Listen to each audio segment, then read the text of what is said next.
Olá, bom dia a todos e todas. Meu nome é Joanice Oliveira e nós vamos discutir o papel e impacto da computação em nossas vidas.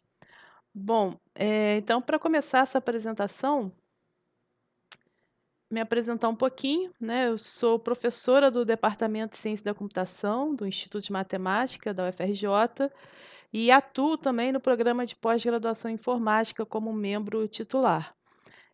Toda a minha carreira foi embasada na UFRJ, eu fiz tanto minha graduação no próprio DCC, quanto também o mestrado e doutorado na COP, UFRJ, com ênfase em banco de dados.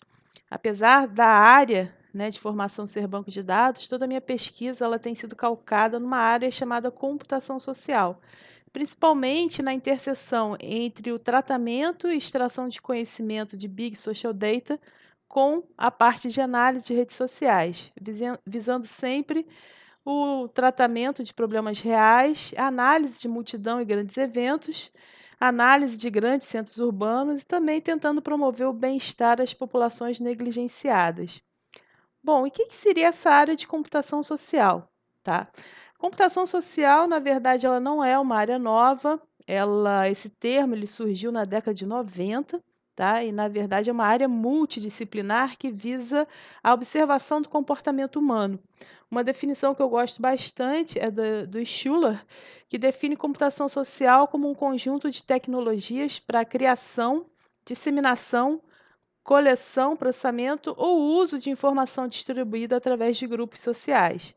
Então, o intuito é que, no caso, a gente tem um indivíduo ou um grupo de indivíduos, eles realizando interações mediadas por tecnologia, tá? Então, o que seria a questão de nesse cenário de computação social, né, a gente pode ver comunicações de um indivíduo para outro indivíduo, ou de um indivíduo para um grupo, ou comunicação intra e intergrupos, tá? Então, nós praticamente temos 2 níveis de tratamento de informação: informações individuais e dos coletivos sociais, conforme a definição de Erickson, tá? Então, no nível individual, nós temos as informações que caracterizam as pessoas, que definem seus perfis, suas identidades, que tratam das informações que distinguem um ser humano do outro, tá?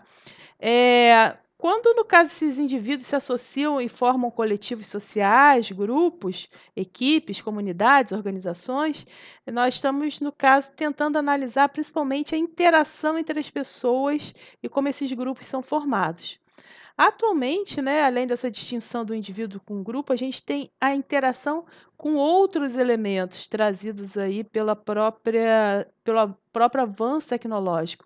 Então, temos aí a inserção dos robôs, dos bots, né? Então, muitas vezes um indivíduo interage com um bot e muitas vezes nós não conseguimos distinguir quem é um bot, quem é um humano. E também a questão da interação com outros cenários trazidos pela realidade virtual, tá? Obviamente, com o avanço da internet, a gente tem o quê? Uma maior proliferação de dados e, consequentemente, também uma maior possibilidade de interação. Então, a primeira grande mudança da computação social tem sido na mudança do paradigma de como criamos e consumimos informação.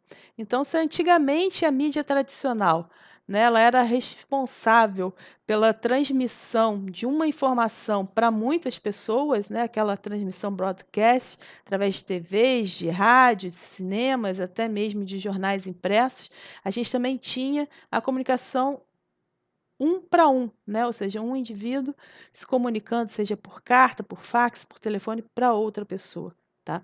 Atualmente nós temos o quê? Com as mídias sociais, nós avançamos para um paradigma N para N, onde qualquer um pode ser responsável pela criação da informação e, obviamente, essa informação ela é disseminada para muitos, tá? Então, se antigamente, no paradigma anterior, a mídia de divulgação ela era responsável por filtrar a informação para publicá-la, atualmente nas mídias sociais nós temos o quê? A publicação em larga escala e a filtragem, ela fica sob responsabilidade do usuário da mídia social ou através das plataformas. Muitas vezes a gente sem saber como é esse mecanismo que as plataformas utilizam para que a informação chegue até nós, tá? Então, nesse cenário, nós temos o quê? O famoso Big Data, né, acredito que muitos de vocês já tenham ouvido falar desse termo, que é o quê? Um grande volume de dados sendo criados numa enorme velocidade, e esses dados numa variedade muito grande, é o famoso 3Vs, e a gente ainda tem a inserção de um quarto V, né, que é a questão da veracidade. Nem toda informação nesse cenário de Big Data, ela é confiável, tá? E nesse cenário a gente tem o quê, né? Um cenário com a possibilidade de uma vasta desinformação sendo transmitida. E o que seria a questão do Big Social Data? É o Big Data onde, na verdade, nós estamos tratando de dados sociais, ou seja, dados que foram criados e transmitidos através de interações sociais. E como é que nós podemos coletar tais dados? Nós podemos coletar esses dados principalmente através de sensores, ou seja, através de sensores a gente pode identificar quais são os grupos que estão sendo formados, como as pessoas interagem, como elas estão próximas uma das outras, como elas se movimentam. Então, principalmente, os sensores são as principais fontes de comunicação, de extração de conhecimento, tá?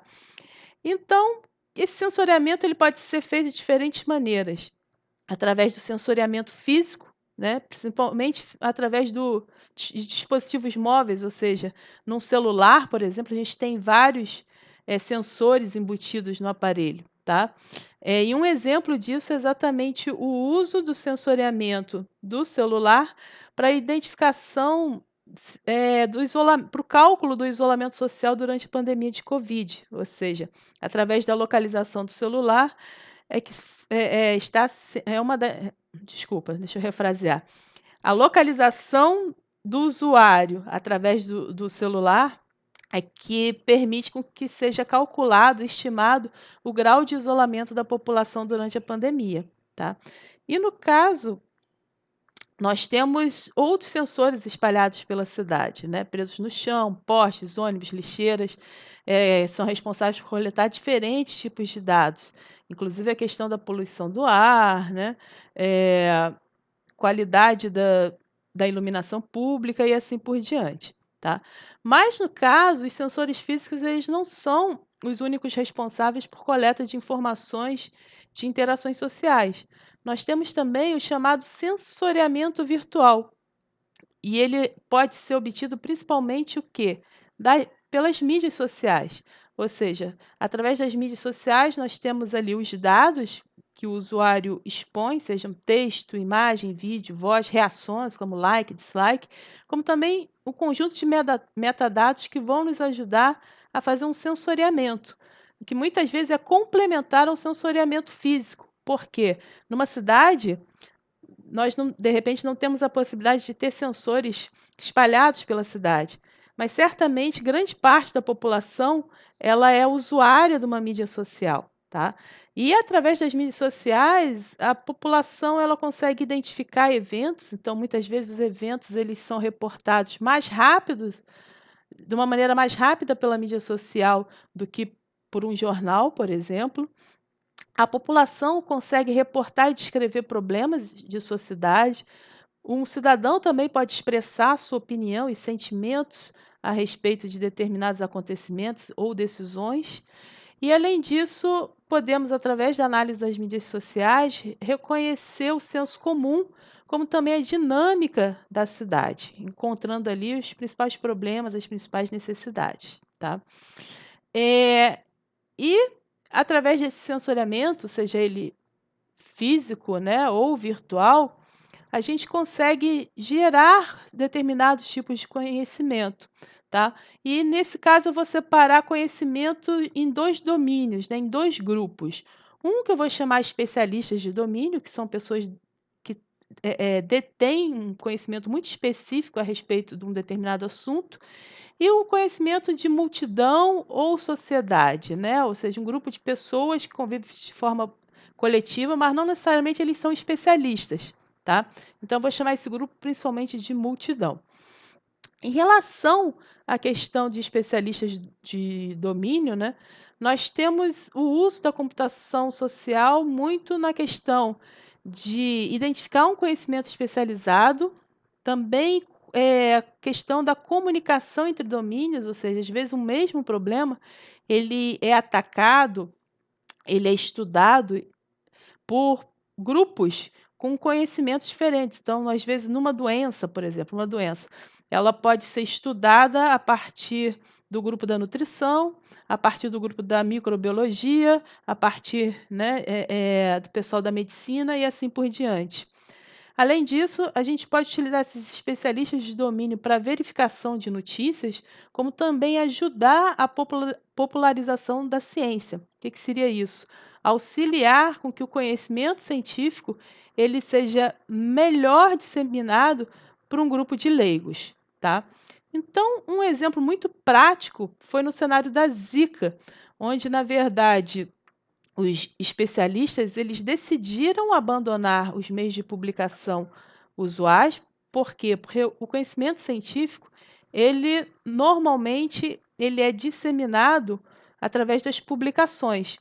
E uma publicação científica, ela todo o processo da publicação científica é um processo longo, né? Desde da submissão do artigo até a sua publicação, a gente tem um período que às vezes leva meses, até às vezes um ano, né? E como a questão da epidemia da Zika, ela ali todo mundo estava focado na questão do entendimento daquela doença, né, e tentativa de solução, a comunidade científica ela não poderia esperar pelo tempo de publicação, né. Então, nós vimos o quê? Vários laboratórios, grupos de pesquisas, faculdades, utilizando meios alternativos. Então, suas descobertas elas eram disseminadas em blogs, no uso de mídias sociais, Twitter principalmente, né. Então, o uso da computação social aí para auxiliar a troca do conhecimento científico. No nosso cenário, a gente utiliza muito a questão de modelagem de tópicos. E e e a gente usa a modelagem de tópicos para resolver alguns problemas, tá. Primeiro vamos tentar entender o que é modelagem de tópicos. Então a modelagem de tópicos é você tentar identificar agrupamentos de palavras, tá, num texto, ou seja, o input sempre vai ser um conjunto de textos. Então, através da modelagem de tópicos, a gente tenta identificar clusters de palavras que onde essas palavras nesse determinado grupo, nesse determinado cluster, elas têm uma associação forte. Então, nesse exemplo aqui, né, utilizando como entrada esse texto aqui, nós podemos identificar aqui 4 tópicos, né. E cada tópico eles têm os termos, ou seja, as palavras, o conjunto de palavras que pertencem a esse tópico. Então, nesse caso, esse primeiro aqui tem gene, que tem, um caso, uma correlação de 0,04 em relação a esse tópico, DNA, genética. E a gente tem, no caso, outros tópicos aqui, tá. Então, a questão da modelagem de tópicos envolve um conjunto de técnicas de mineração de texto exatamente para separar grupos de palavras e a gente também tem o problema da rotulagem, ou seja, para cada cluster de palavras descoberto, como nomeá-lo de maneira que um humano consiga entender, tá. Então, o trabalho do Diogo Nolasco, em sua dissertação de mestrado, ele fez um avanço na área que era o quê? Identificar automaticamente esses agrupamentos, porque a maior parte das técnicas de modelagem de tópicos, elas precisam que você dê como input a quantidade de tópicos que você quer trabalhar, tá? Então, nesse caso aqui, usando técnicas usuais de modelagem de tópicos, você teria que colocar, olha, eu quero descobrir 4 tópicos, tá, e os algoritmos trabalham com esse número. Só que quando a gente está trabalhando num cenário desconhecido, definir essa quantidade a priori é difícil, tá. Então uma das contribuições da dissertação do Nolasco foi utilizar técnicas de amortização exatamente para conseguir inferir, né, automaticamente a quantidade de tópicos. E ali além disso, conseguir definir, né, digamos assim, a evolução temporal dos tópicos. Por quê? Algumas áreas, né, alguns tópicos, elas permanecem ao longo do tempo, e algumas situações, algumas áreas, elas se fundem numa nova área, né, inclusive com outro nome. Então, áreas, no caso, convergem, né, e a gente também tem outro caso onde as áreas elas se especializam ao longo do tempo, ou seja, dividem-se em 2 ou mais áreas, e também algumas áreas morrem, né. Então, como identificar isso ao longo do tempo? Esse foi o grande diferencial aí da técnica do Nolasco, tá. Então, nesse cenário da computação social especializado num domínio científico, né, principalmente para especialistas, a gente queria entender como é que é a percepção social das doenças, principalmente no cenário de Zika. Então, nós trabalhamos com Zika ali no início de 2015, onde na verdade foi o grande boom da doença, até 2016, tá? E como é que nós fizemos? Nós aplicamos essa mesma técnica em 2 tipos de texto. Os textos científicos, que foram extraídos da PubMed, onde nós queríamos identificar o que? Os tópicos científicos, as descobertas científicas feitas na área.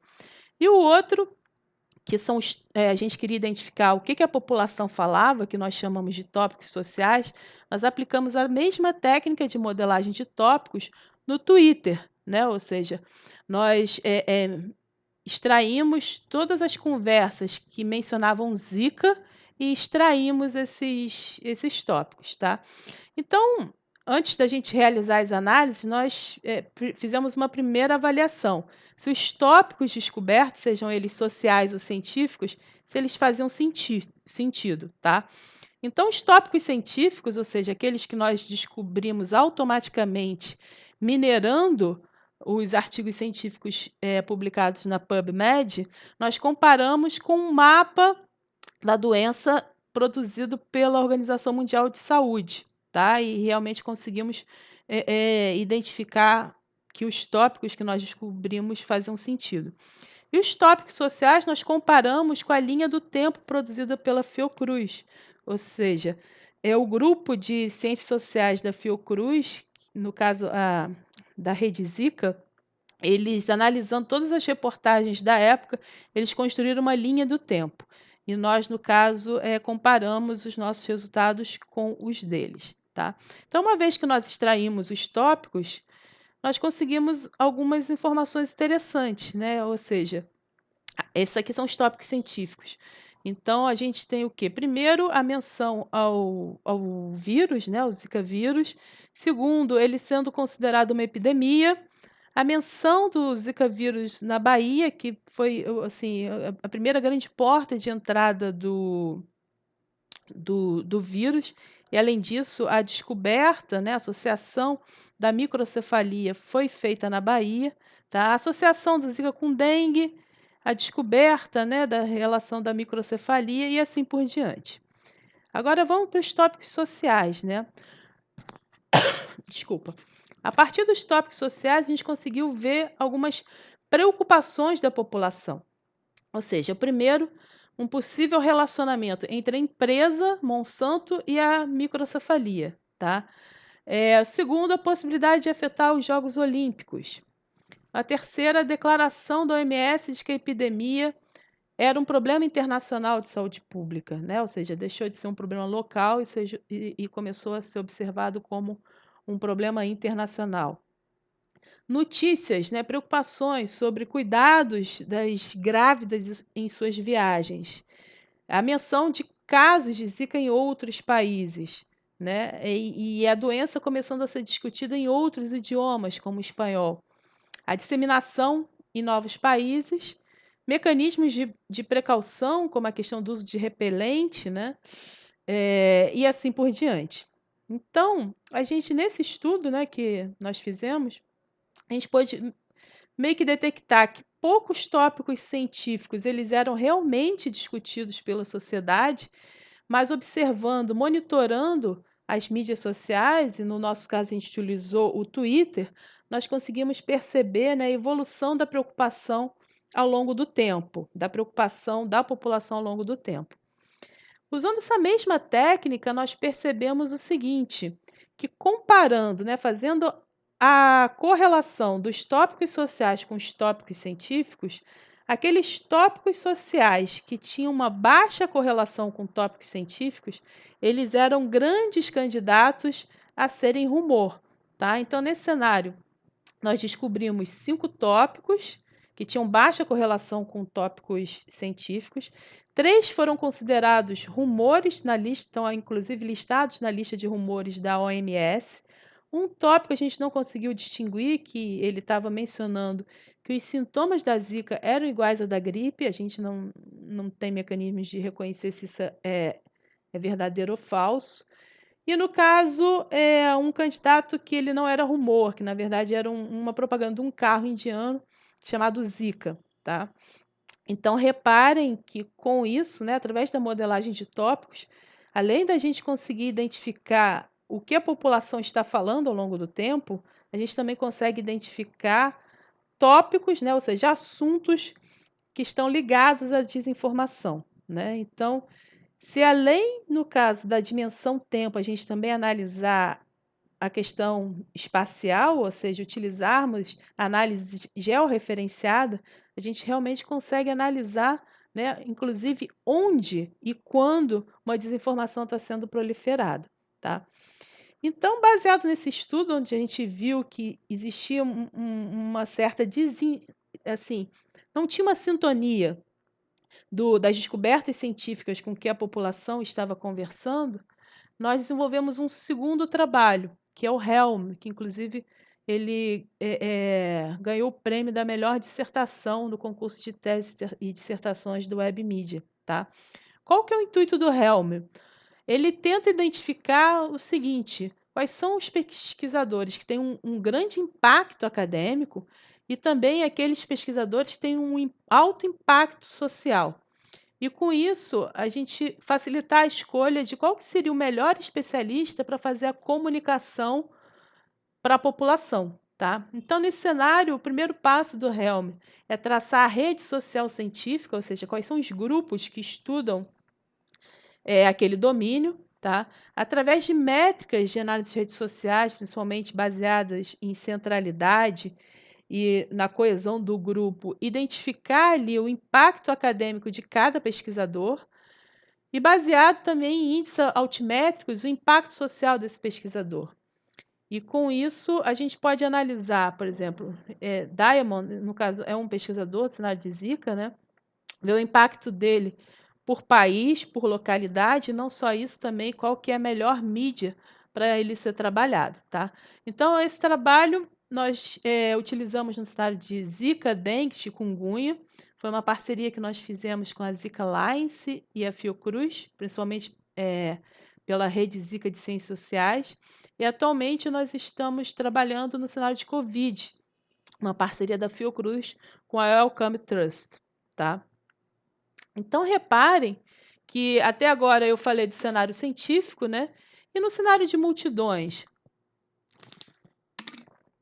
como dados de interações sociais podem auxiliar a análise de um determinado contexto, né? Então, a multidão, ela pode, no caso, trazer um significado em larga escala, ou seja, mostrando a percepção, explicando o contexto, trazendo experiências sobre um determinado acontecimento. Inclusive, a multidão ela consegue validar algumas ações, né, e auxiliar também em inferências humanas. E, além disso, trazer também um conhecimento sobre aquela localidade, né, mostrando ali interesses, problemas, eventos corriqueiros, demandas daquela população, opiniões e assim por diante, tá? Então, um exemplo que eu gosto de trazer muito, que é um dos pioneiros, é do trabalho de Lampos e Lampos et al., tá? Onde eles analisaram o Twitter no cenário da gripe H1N1, lá em 2009, né? Ou seja, todo o Twitter ele foi utilizado, desculpa, não todo o Twitter. As publicações no Twitter, elas foram utilizadas como um observatório, principalmente a respeito do tratamento do H1N1. Então, através do Twitter, eles conseguiam identificar problemas sobre a disponibilidade do Tamiflu, que era o principal droga antiviral, né, para combater a doença, né? Então, eles conseguiam ver ali focos onde a população reclamava que não tinha, no caso Tamiflu, como também focos de problemas, né, filas e problemas enfrentados nos hospitais e também pelo corpo médico, né, ou seja, o próprio corpo médico, no caso, relatando problemas, nível de estresse e assim por diante, tá? No nosso laboratório, Lab Cores, a gente utiliza muito também as mídias sociais para no cenário de observatório, tá? Então, um dos exemplos que nós trazemos é o quê? É identificar não só os sentimentos da população, mas também conseguir reconhecer problemas e padrões de problemas, ou seja, problemas que desencadeiam outros no transporte público. Então, nós analisamos rotas de trens, ônibus e barcas, e também, no caso, o que a população fala a respeito disso, tá? Utilizando muito a questão de análise de sentimento, análise regional sobre a variável de tempo. Então, aqui, no caso, um print screen aqui da nossa ferramenta analítica, onde mostra mensagens negativas em trens no intervalo de 6 e 7 da manhã, tá? E além disso, a gente também pode utilizar a questão de mídias sociais para detectar eventos. Então, um dos nossos trabalhos foi aquela técnica que eu mostrei, né, de modelagem de tópicos na detecção de eventos em protestos de 2013. Nós, no caso, analisamos, né, um conjunto de grandes eventos, não só os protestos de 2013, mas também os Jogos Olímpicos, a Copa, o Rock in Rio, a visita do Papa, mas os eventos, os protestos que ocorreram em 2013, eles foram os eventos mais longos que ocorreram no Brasil, tá? Então, nós, no caso, recolhemos tweets a respeito dos protestos, né? E analisamos três grandes marcos, tá? O primeiro foi o grande protesto nacional, o segundo marco foi o segundo grande protesto, e o terceiro foi o pronunciamento da presidente, né, na época a presidente Dilma Rousseff, anunciando um pacto, 5 pactos em resposta aos protestos, tá? E qual que era a ideia? A ideia era o seguinte: identificar os subeventos que nós identificamos através da modelagem de tópicos, comparando com a notificação em mídias oficiais, como os jornais, tá? Então, no primeiro grande evento, nós descobrimos 13 subeventos, tá? Sendo que 13, apenas um não foi notificado em fontes oficiais. No segundo, nós identificamos 18 e apenas 2 não foram notificados, né? E no terceiro marco, nós identificamos 10, sendo que apenas um não foi notificado pelas mídias oficiais, tá? Então, reconheçam, assim, que utilizando, né, a monitoração em mídias oficiais, nós conseguimos identificar subeventos quase que de maneira, quase que em tempo real, tá? Então, nós estamos aplicando esse mesmo estudo no cenário de Covid, exatamente tentando ver ações que estão acontecendo, né, protestos, uso excessivo, né, de violência e até mesmo outros acontecimentos relacionados à doença, tá? Agora, reparem que essa monitoração utilizando mídias sociais em grandes eventos, a gente consegue identificar grupos polarizados, ou seja, grupos que, no caso, possuem não informações, mas visões muito conflitantes. A monitoração de sentimentos e emoções, por exemplo, a detecção de discursos de ódio, a identificação de influenciadores, isso é muito importante, porque às vezes mais importante do que identificar o grupo e trabalhar com o grupo é identificar o influenciador, porque o influenciador ele tem o poder de pegar uma determinada informação, uma decisão, e espalhar aquilo da maneira mais rápida para todo o grupo, tá? No caso também podemos detectar e combater a desinformação e também trabalhar com a melhoria da economia de uma cidade, através da identificação de possíveis parcerias, né, e como essas parcerias elas podem ser fomentadas ao longo do tempo. Então, esses são alguns dos nossos trabalhos, tá? No caso, em relação à criação do conhecimento, nós vimos o quê? Nós temos o conhecimento sobre a existência de interações, que elas são obtidas principalmente pelo sensoriamento, através do sensoriamento físico ou virtual, né? O virtual através das mídias sociais. Esse sensoriamento, no caso, vai trazer um certo contexto para os algoritmos de inteligência artificial, principalmente os algoritmos de machine learning, para se extrair, né, conhecimento, ou seja, para a criação de novos conhecimentos, para o conhecimento inferido. Especialistas de domínio, eles podem priorizar informações para a multidão, como também utilizar a multidão como um observatório, e também a multidão ela pode auxiliar no conhecimento dos especialistas, ajudando na classificação através de técnicas de crowdsourcing, né? Ou seja, os dois grupos também podem ensinar os algoritmos e também os algoritmos eles podem sugerir e priorizar as informações para esses dois grupos, tá?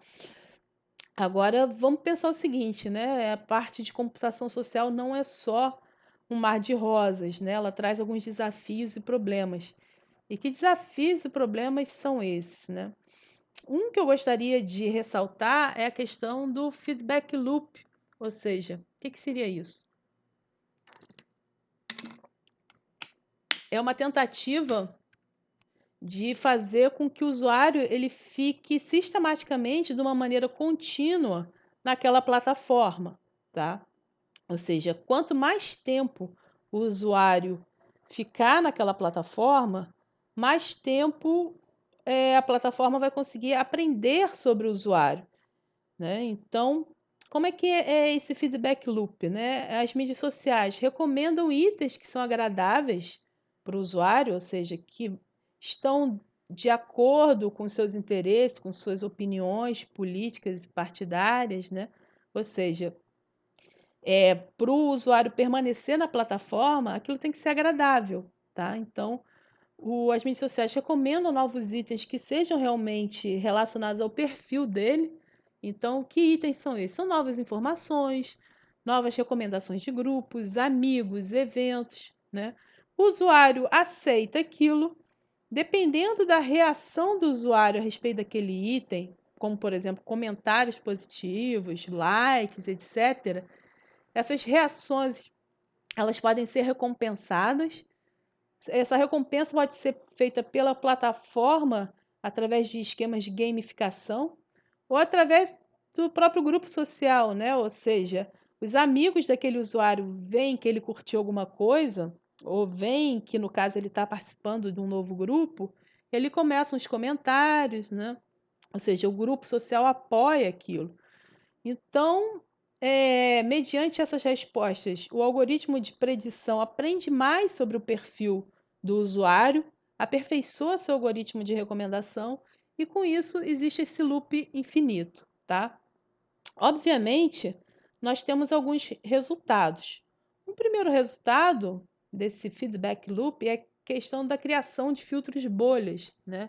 Isso é um fenômeno que ele pode ser definido, na verdade, ele foi definido por Elie Parisier como um acesso à informação não confrontativa para aumentar o tempo gasto nas plataformas, né? Ou seja, o usuário ele não recebe apenas informações que agradam, mas também suas fontes, pessoas, entidades, grupos.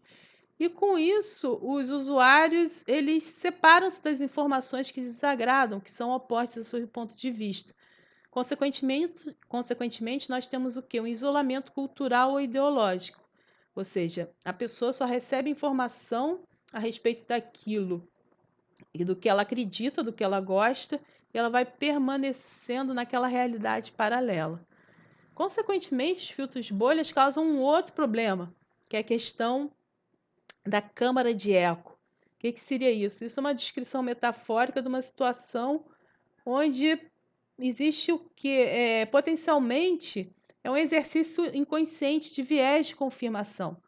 Você, na verdade, tem suas crenças amplificadas, você só recebe aquilo que te agrada, que na verdade fomenta o seu ponto de vista, né? E você só tem acesso às pessoas que consomem os mesmos tipos de informação e fortalecem seus pontos de vista, tá?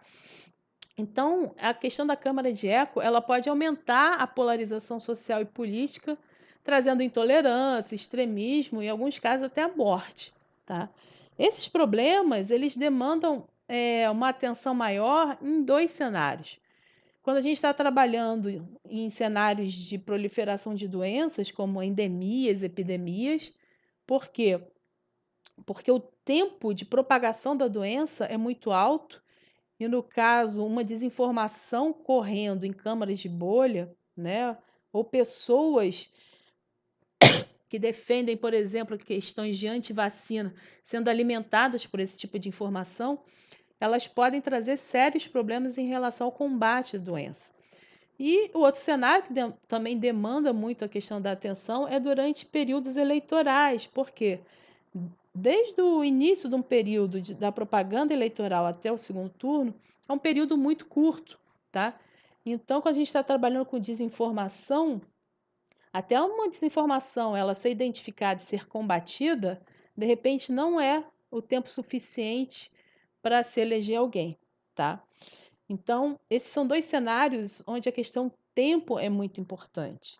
Eu não vou me estender muito até a questão de tempo, né? Acredito que todo mundo tenha visto aí o filme, o documentário, é um misto de filme e documentário da Netflix, que é o The Social Dilemma, tá? No caso, o Netflix não está apoiando o meu lab, nem estou fazendo propaganda, mas recomendo a todos, tá? Recomendo todos a verem, tá? Onde ali, no caso, eles recolheram depoimentos de vários especialistas, engenheiros, pessoas que trabalharam nas principais plataformas de mídias sociais, explicando como é essa dinâmica, tá? E mais importante do que entender é a gente conseguir perceber como se proteger dessa questão do feedback loop, tá? Principalmente no que se refere a problemas de desinformação. Então, o meu primeiro conselho, digamos assim, é você utilizar diferentes fontes, diferentes mídias. Não utilizar uma única mídia social como seu principal recurso de informação. Além disso, a gente pode trabalhar com a questão da identificação automática, né? Ou seja, tentar utilizar mecanismos onde você consiga identificar padrões para reconhecer se aquilo que você está recebendo é enviesado ou não, se aquilo é uma desinformação, se o usuário é um disseminador de desinformação, se é um bot ou se é um humano, se é um influenciador ou não, tá? Então a gente tem vários trabalhos, inclusive aqui apresentados na Web Media, a respeito da identificação automática. Mas a identificação automática, ela é suficiente? Não, não é, né? A gente já viu que a questão da desinformação, ela é alimentada por um ecossistema, tá? Então, se no caso existem abordagens que identificam automaticamente, existem cada vez mais recursos sofisticados para a criação de desinformação. Então, um outro mecanismo é a questão do letramento midiático, coisa que o nosso laboratório tem trabalhado nos últimos anos, tá? Então, o que seria isso? Tendo em vista que a gente sabe reconhecer os padrões, padrões de se a sua timeline é enviesada, se no caso aquela informação ela é uma fake news ou não, ou se aquele usuário é um robô ou não, né? Então vamos ensinar os usuários de mídias sociais, as pessoas leigas, a reconhecerem esses padrões. Então a gente utiliza muito a questão de crowdsourcing, mais guias de letramento midiáticos para ensinar a população a reconhecer esses padrões, e com isso se proteger melhor, tá? Um outro cenário que a gente tem trabalhado também é a questão de linguagem clara ou linguagem cidadã. Isso é uma parceria feita com a professora Cláudia Capelli, da UERJ, que no caso não adianta a gente trabalhar, né, dar informação ao usuário, grande parte da nossa população, apesar de ser altamente conectada, ela é em sua maioria iletrada, né? Então, nós temos mais de 60% de iletrados no Brasil. Então, nós temos trabalhado muito com a questão de transformar a informação em mecanismos visuais para que o usuário ele consiga entender melhor aquela informação, tá? E um outro cenário que a gente tem que se preocupar, discutir e exigir a questão da regulação. Por isso que eventos como o Web Media são muito importantes, tá? Por quê? Muito me preocupa as plataformas elas quererem se isentarem de problemas causados pelos próprios filtros bolhas e pela questão do feedback loop que elas criam, tá? Então, a comunidade científica, junto com a sociedade em geral, ela precisa criar, né, pressionar por leis, tá? Então, leis referentes à questão de quem é aquele dado, né? Ou seja, de quem é a propriedade daquele dado, não só o titular do dado original, mas aquele dado inferido sobre o usuário, né? Então, quando no caso uma plataforma, utilizando ali todos os meus dados de interação social, consegue perceber características minhas, até mesmo sentimentais, se eu sou uma pessoa tímida ou não, o partido político que eu gosto, meus interesses, meus medos, como é que isso pode ser usado, né? Ou seja, o usuário ele precisa ser notificado disso. Questões de privacidade e consentimento, principalmente em relação ao uso de dados sensíveis. O combate ao enviesamento. Vários estudos mostram que a informação que aparece para você, muitas vezes, ela é enviesada. Né? E como combater isso, tendo em vista que uma sociedade saudável é uma sociedade onde os seus cidadãos eles têm uma diversidade, têm acesso a uma diversidade de informações. Tá? Obedecer os princípios FAT, né? Ou seja, de fairness, accountability e transparência. Todos os dados eles precisam ser interpretados pelos sistemas e legíveis para os humanos. E, além disso, a gente ter controle de qualidade a respeito daquele dado, né, e o que é feito sobre ele.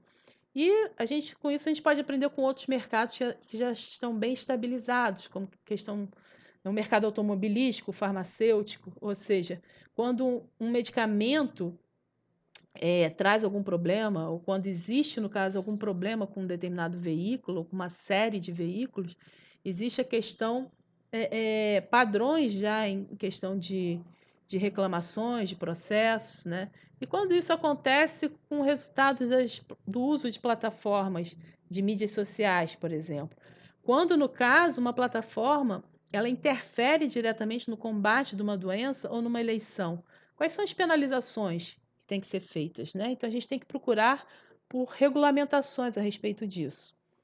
E meu último comentário é em relação à ética, ou seja, só pelo fato de eu, né, Jonice, pesquisadora em computação social, formada em ciência da computação, o fato de eu ter conhecimento técnico para produzir uma determinada tecnologia, isso me dá o direito de criar essa tecnologia, sem analisar as consequências para a sociedade, sem entender os impactos que isso causa, né?